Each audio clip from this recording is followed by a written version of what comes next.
baby, how you feeling? Please welcome to the stage Lizzy Mathis, Lily Singh, and Mullen Ackerman. Keep it moving, yes, Lord. Trying to get some new shit in there. Swimwear, going to the pool shit. Come dry your eyes. You know you a star, you can touch the sky. I know that it's hard, but you have to try. If you need advice, let me simplify. Here we are. Hey, look at this crowd we have. Hey. Oh, Listen, the intro song got us going. We are ready. Listen, welcome everyone. I'm excited to be here with you. My name is Lizzy Mathis. I'm a mom of 3. My daughters are right there in the front row. Founder of the Cool Mom Co. and the Cool Mom Code podcast. Listen, lifting up women's voices and stories, this is the heart of everything that I do. And today's conversation is one I know will resonate deeply with all of us. The power of female friendships. The friends who see the real you, and y'all know what I'm talking about, like the ones who go way back with you, the ones who see you for who you really are. They celebrate your wins, they keep you grounded when life gets tough. Those ones are the real ones. I'm thrilled to be joined by 2 incredible women who not only portray complex, deep friendships on screen, but who live them in their own lives. Mullen Ackerman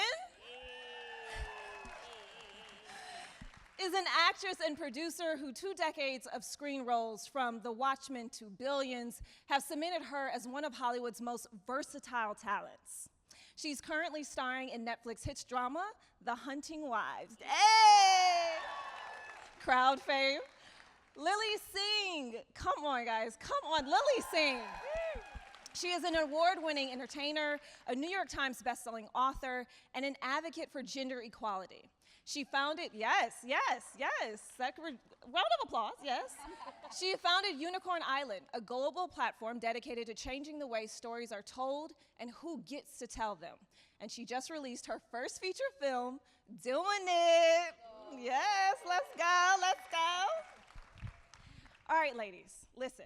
We've got such incredible women here, both on screen and off. They really embody the power of female friendships. So let's dive into this. Let's get started. I just would love to start off by talking about how the real life connections that you've shaped the way, right, that you live and portray female friendships. Like, that's so important to all of us. Mullen, as someone who's had lifelong friendships, right, with the same women, what have those relationships taught you about what it means to truly be known by a friend? Like the real ones who really get you, What is that? What has that taught you?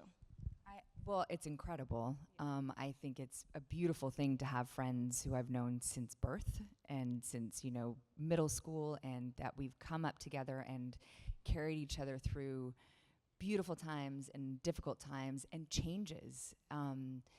My one friend from middle school, I remember her going through changes because she was quite angry as a young teenager because her home life was terrible, which we didn't talk about back then because we didn't know, we didn't have the tools, it was taboo. But as she was shifting and changing and moving through and becoming the new her and discovering who she is, she asked me to hold the space and have patience with her and to look at her with new eyes. And that was transformative for me as a person, learning through her and what she was going through. And I went, wait, I want to do that too. I want to unpack my baggage and go, wait, this isn't mine. This is my mom's stuff, and this is my dad's stuff, and whatever it was, and go, what's mine? So to have women in your life who model things for you, who ask you to hold the space, and then you hold the space for them, and shift and change together, I think that also helps in the future when you start creating relationships with lovers, and to understand that you can change together.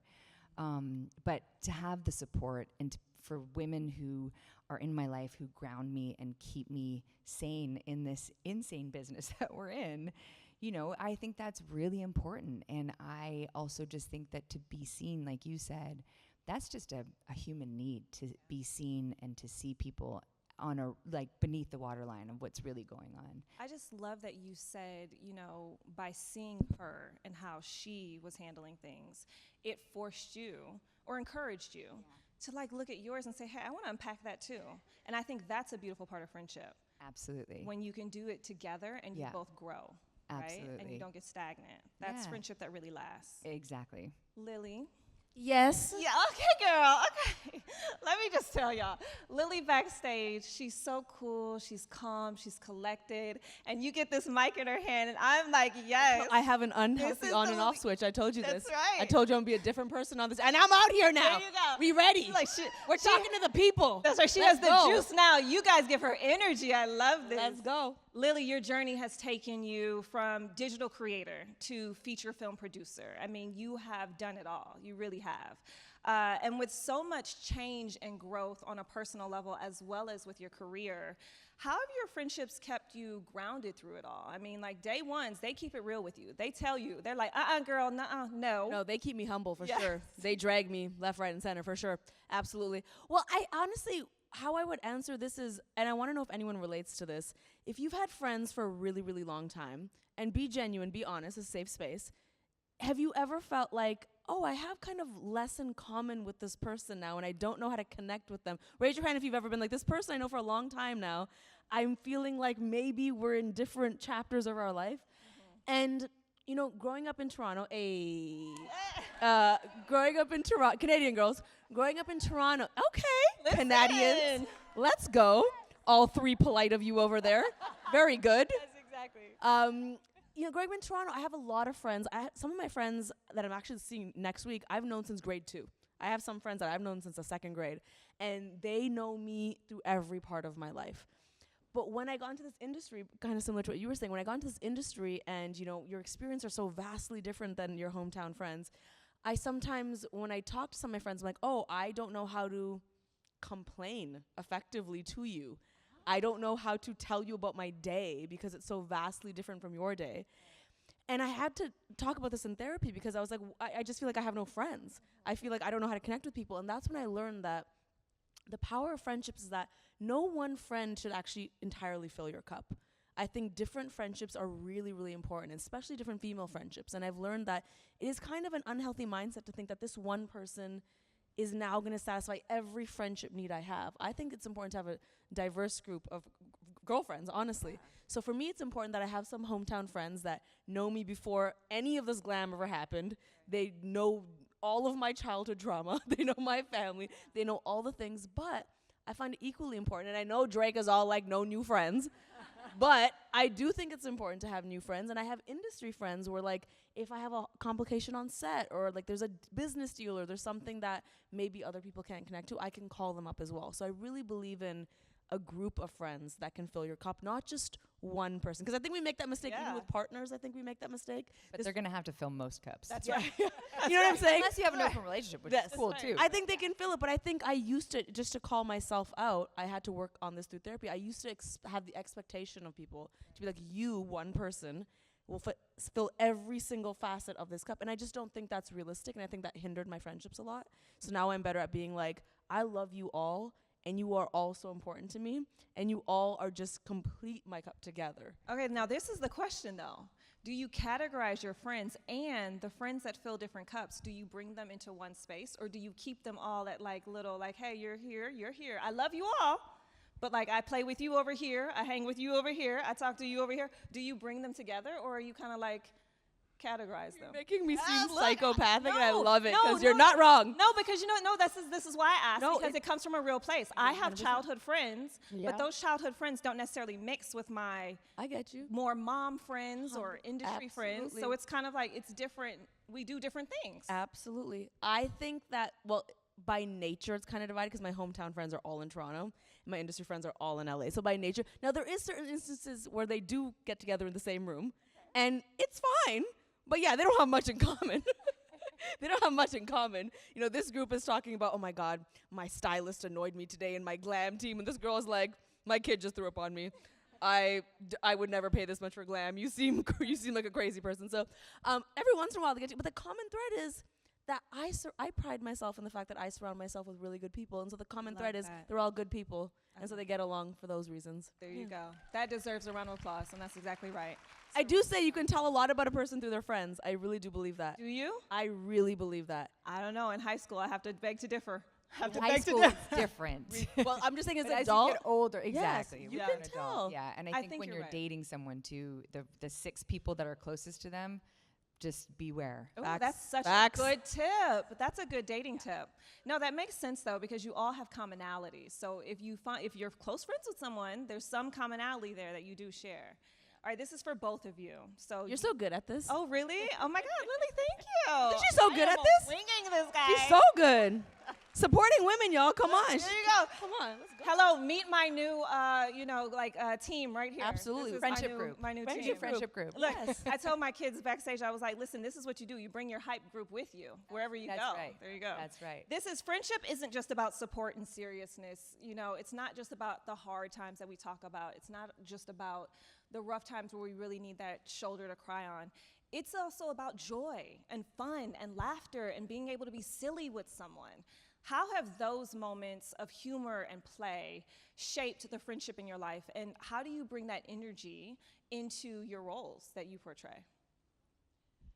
I mean, that laughter is everything, and to be able to have those moments with your girlfriend. So I have a son who's 12 years old, but when he was 4 months old, his father and I got a divorce. It was out of nowhere. It's interesting what happens when you have kids and how everything just shifts and people aren't who they seem to be. But anyway, we separated, and my best girlfriend from middle school moved in with me from Toronto. She came and moved in and helped me raise my son for the first year and a half of his life. And let me tell you, she made it, it was incredible. I highly recommend it. Raise kids with your best girlfriends. It was sensational because it was one of the hardest times in my life and also one of the most joyful times of my life because I just had a baby, and that's shocking when they let you take a human home and you're like, I don't know why he's crying. I don't know what I'm doing. But it's this incredible experience, and she was the silver lining of it all. And we had so much fun. We made it such a fun time, and it was incredible to have that in this, tainted moment of darkness. The light came out, and we laughed, and we loved, and we got to reconnect. How lucky am I to be able to live with my best girlfriend in my 30s and be sister wives and raise a kid together? I mean, it was awesome. I mean, I wish I wanted to sleep with her, but I didn't, and I think that would have messed everything up, really. It would complicate It complicates things. So we just had a joyful year and a half. It was sad when it ended, but boy, that laughter and that levity and of course the support that came with it, but just having the joyous moments together is also a huge connection. It is the connective tissue of friendships, aside from moving through hardships. No, I agree. It solidifies you.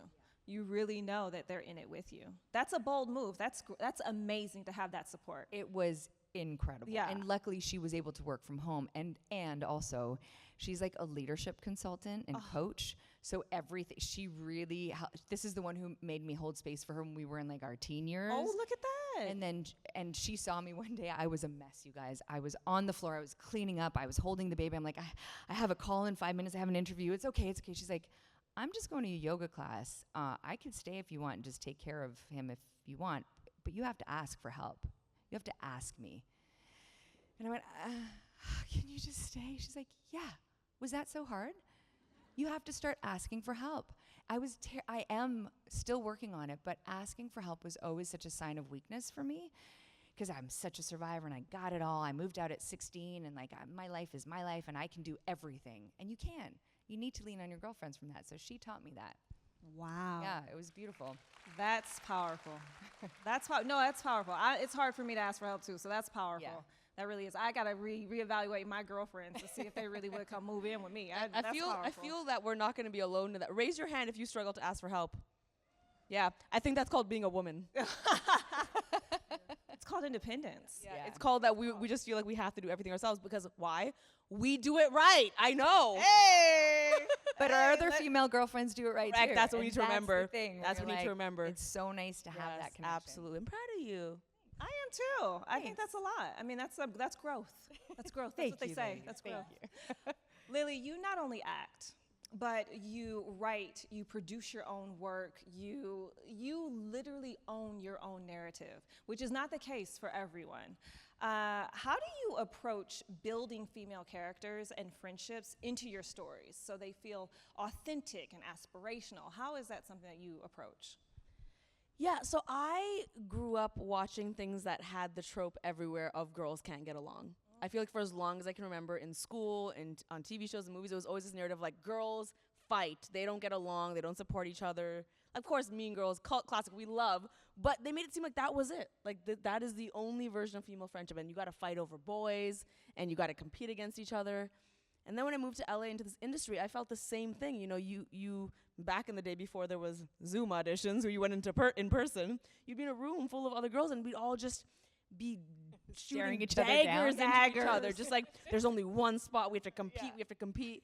And I just decided a long time ago that I unsubscribed to that narrative. Like, nothing makes me happier than supporting women. Like, truly nothing makes me happier. And I think that us believing there's only a limited amount of spots and we have to compete with each other is actually us upholding the system that does not serve us. I agree. You know what I mean? And so we need to break that system down, right?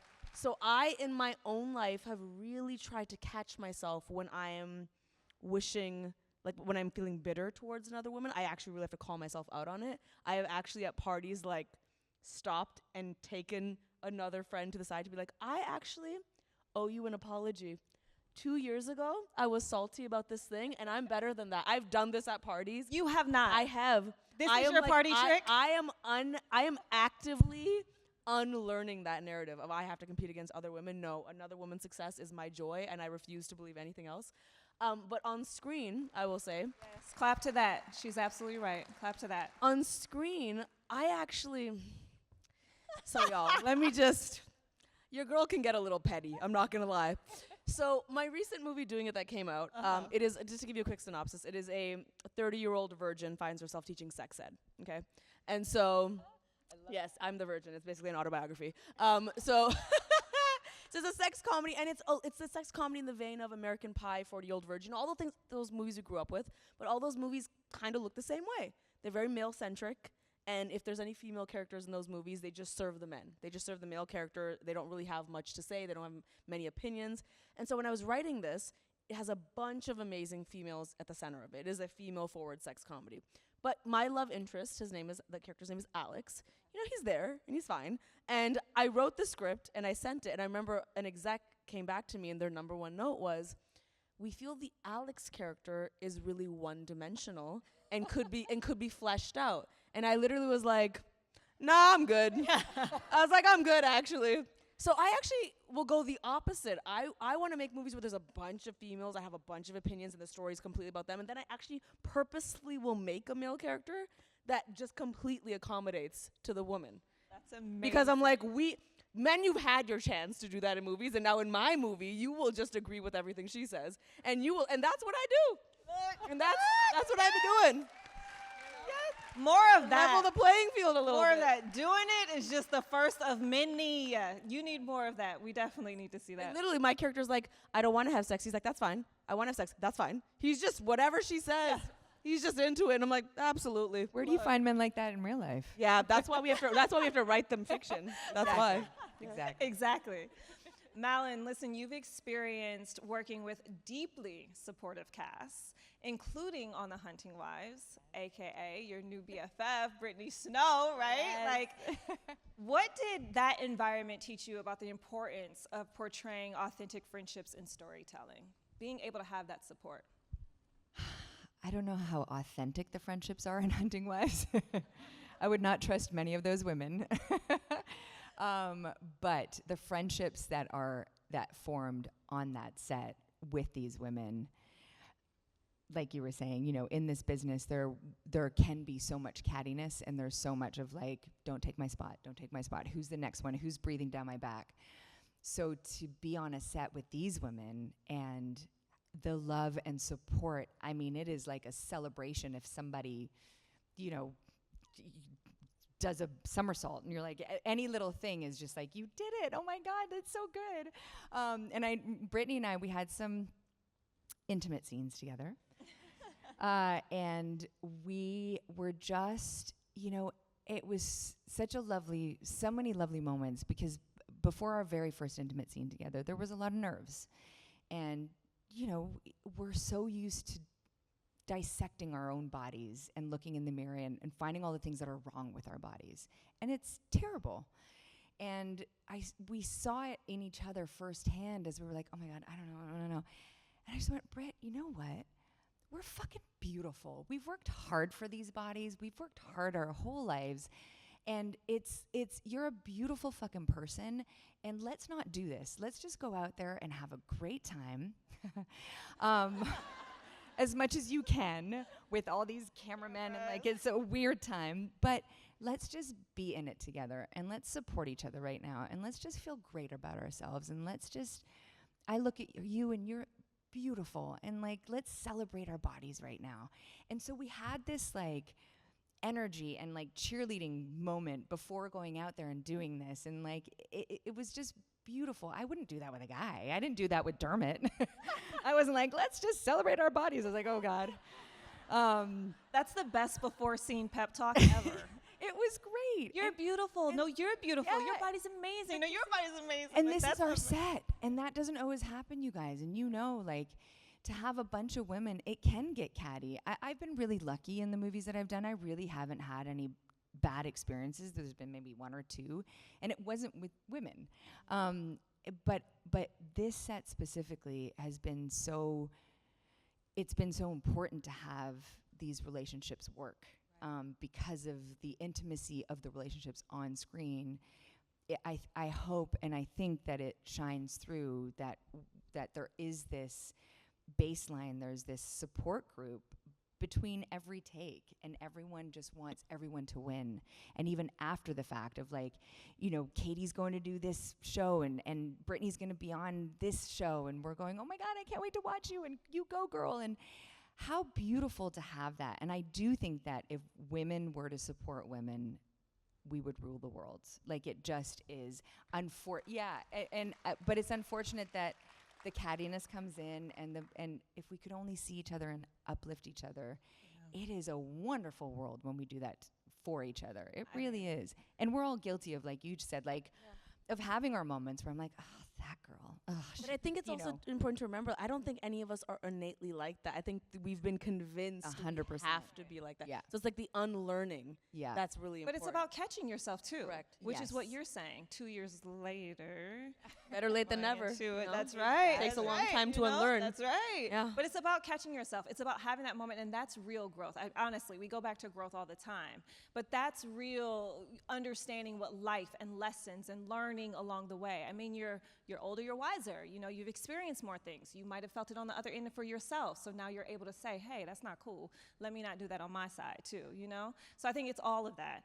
For both of you, is there a role that you've played that portrayed friendship dynamics super similar to some of yours, like in your own life, or a role that is completely maybe opposite dynamics? What do you mean? This isn't Margot Banks You're is saying that me, you're not. 100%. That's not you. That's all my That's not it. Is there one that stands out though, where you were like, I'm playing this role, and this is just like me and my best friend, or me and my girlfriend, or this is so opposite. Who is like this? But I'm still gonna lean into it. It's so stumped hard you. to like siphon through, but there's one that just popped up, and it's a little film that I did called The Final Girls, and it's like this. I play a mother to a teenage daughter, and I pass away, and I was like a movie star before I pass away, or like kind of not quite a movie star, but an actress, and she comes. It's like this weird thing. She goes into the screen and she's in the movie, and I've passed away, and there's this relationship that builds between the two of them. So it's a friendship, but it's a mother-daughter thing as well. But that relationship is very similar to a lot of the relationships that I have with my female friends. I was the mother to my mother, and so I became the mother to a lot of my friends. A lot of friends will come to me for advice and to have my shoulder to cry on, because I'm the one who didn't ask for help, remember? So they would come to me, and so that felt really similar to the beginnings of the friendships that I have now shifted, of course, and now I go and cry on their shoulders because I'm brave enough to do that. Good for you. But that, I think that relationship was the closest that I can see the love and authenticity in that relationship that is had between me and my girlfriends. And that is the main word of friendships for me is the authenticity, because I feel like so many friendships can just kind of float. And like you said, there's different groups and there's acquaintances and there's people that you like that have a great vibe, but I wouldn't trust them with my kid. That's the trust test them right to go out for a fun party and a fun night. But my real friends are authentic to the bone. There's no BS. What about you, Lily? Yeah, not to be redundant, but I'm going to bring up this movie again one more time. Only because I think it's because I wrote it. Yeah. So I think I wrote it from my own experience. I have been working on not being performatively vulnerable. So I feel like Explain. I feel like the currency for deep friendship is vulnerability. It's really opening up to be like, this is really who I am. These are my fears. This is what I'm working on. But sometimes, I don't know if you can relate to this, Malin, in this industry, we're so used to being performatively vulnerable. Whether it's on set, whether it's in an interview, we have our talking points, yada, yada. But I'm like, when I'm with my friends, I want to like actually put all my guards down and be like, this is who I am truly. And it's really scary. And I'm really scared to tell you these things about myself. So in the film, because my character is a virgin and she's grown up quite reserved, her best friend in the movie, Jess, she's having a lot of really vulnerable conversations with her. And it's not full of judgment. It's not full of shame. It's just like a lot of holding space for each other. That is true to my friendships. So I will say I'm a pretty confident person. I am pretty out there. But I, just like the character in this movie, I never got the talk growing up. I didn't have sex ed growing up. I was 100% convinced if I sat on a boy's lap, I'd get pregnant. For most of my elementary school life, I overheard boys at the playground saying they could take it off, so I thought boys could take their penises off. Oh, wow. Yeah, for years. Not a short amount of time. For years, I thought this. Little did, like, that's obviously stupid, because if boys could take their penises off, the world would be like a much better place. But obviously at that age, I didn't understand that. Lily, is that in the movie? There's that line things in the like movie? that in the movie, but all this to say, so my friends and I, you know, I have this really special place in my backyard with my fire pit, and we always sit by my fire pit, and we have these deep, vulnerable talks. But it reminds me of the dynamic I have with my friends, because I'll tell you right now, there's been some vulnerable moments where I'm like, girl, I'm dating this girl, I don't be knowing shit.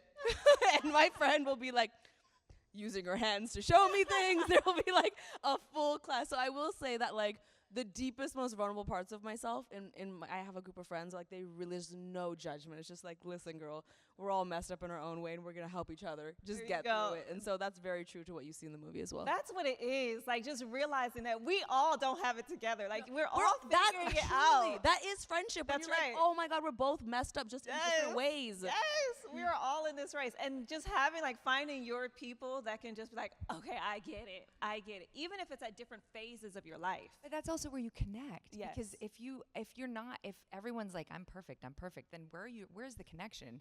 Then you definitely feel like an outsider. But when you start talking and when you start dishing and sharing, then all of a sudden everyone else is like, oh my God, me too. Yeah. And it's amazing, because then you're all just in the same playing field, even though your problems might be different. Human. We're all Look human. at that. Get out of here. We're all human. Okay, this is a fun one. I don't know. This is really, I'm going to get this. Hopefully I have it before we get in. What's one friendship ritual? Like, what's one thing, big or small, that like helps you feel connected? You guys both work so much, you travel so much, you're not always in the same place, so obviously you're not always next to your friends, whether it's LA or Toronto or wherever you go. What is that one thing, big or small, that you do that just like instantly connects you with your people?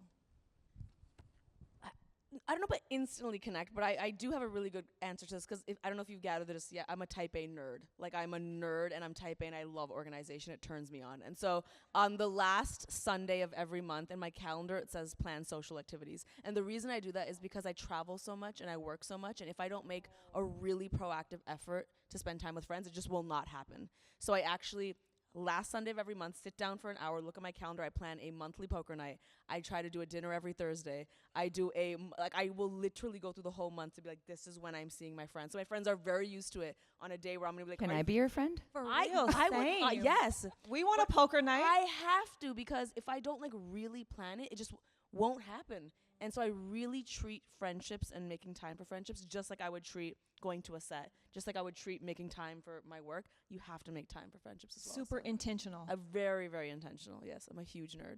Oh, I love That's that. amazing. Beat that, Malin. I Go. can't. I'm the You don't have to because complete we're not in opposite. competition. No, we're not in We're on the competition. same Yeah, I team. don't This have is to a beat safe it. space. What is your, what, this is safe. It's like, is it that, I heard that you're not great at keeping in touch. I was just that gonna say, for you. I'm terrible. Yeah. I'm surprised I even have friends still. I really I am the same way. It can take me weeks to get back to you, and then I'm like, oh my God, I forgot to message that person. It drives, my husband is like you, like type A, everything is, I have 34,000 messages on my phone, in my mail. Girl, like, same. I don't even know. Same. My manager calls me and he's like, did you get the email? I was like, when did you send it? And I have to go through like the thousands of emails to try to find it again. There's just something about me that just can't. But when I'm with you in person, I'm 100%. It's why I can't get back to the things, because my phone, I leave it in the closet sometimes. I have no idea where my phone is half the time. So I think now my friends know that about me, that it's not when I'm in somebody's presence, whether it's my son or my husband or you, whoever's with me, I'm with you. But to get a hold of me is hard, and I'm really sorry. But I am a great friend when I'm with you, and I will be there if you're having an issue or trouble. I'll be on a plane, I'll be in a car, whatever you need. But one of my best girlfriends, she texts me like daily until like the 4th day, and then everything's caps. She's like, if you don't text me back, we're done. And then I know it's time. Yeah. So it's just getting back to it. But my friends are like you, and they'll go, all right, let's schedule a call. Right. And then I'm good at putting in my schedule, and then I will save time for that. But if that, so I'm not the one organizing, but I will save this time and the space for you if you We're gonna be a send perfect the friendship. message. So I will organize, Yeah. and you just show up. Perfect. This is gonna be great. Organize all of our lives, Lily, Yes, because please. listen, we need it. I am just like you, Malin. I cannot. For me, texting, even, it's all so difficult. Yeah. Just to get back to people. I don't know what it is. I think it's just personality. That's I know okay. it is. And that's okay. Yeah. Okay. Thank you that is for okay. validating We're being us. validated. We appreciate it. And We you feel are. validated. We feel validated. All right. As we wrap up, I just want to thank you both because this was amazing. Oh, hello. Okay. What's clear from our conversation today is just how powerful female friendships really are. I mean, it's not just about being seen, it's about truly being seen without judgment, showing up when it matters most, and holding space for both laughter and vulnerability. And the fact that we get to see these kinds of real, layered friendships reflected on our screens makes it all the more meaningful. So, if there's Let's go. If there's one thing I hope we all take away is just from this conversation is that female friendships is not just something that makes our life more joyful, it's something that makes us even stronger. So every text, every check-in, every act of showing up for each other is just part of the story that we're writing together. So thank you for reminding us. Thank you. Thank you. Thank you for having all of us. Give it up for Malin and Lily. And Lizzy. Lizzy. I do my hair toss, check my nails. Baby, how you feeling? Head toss, check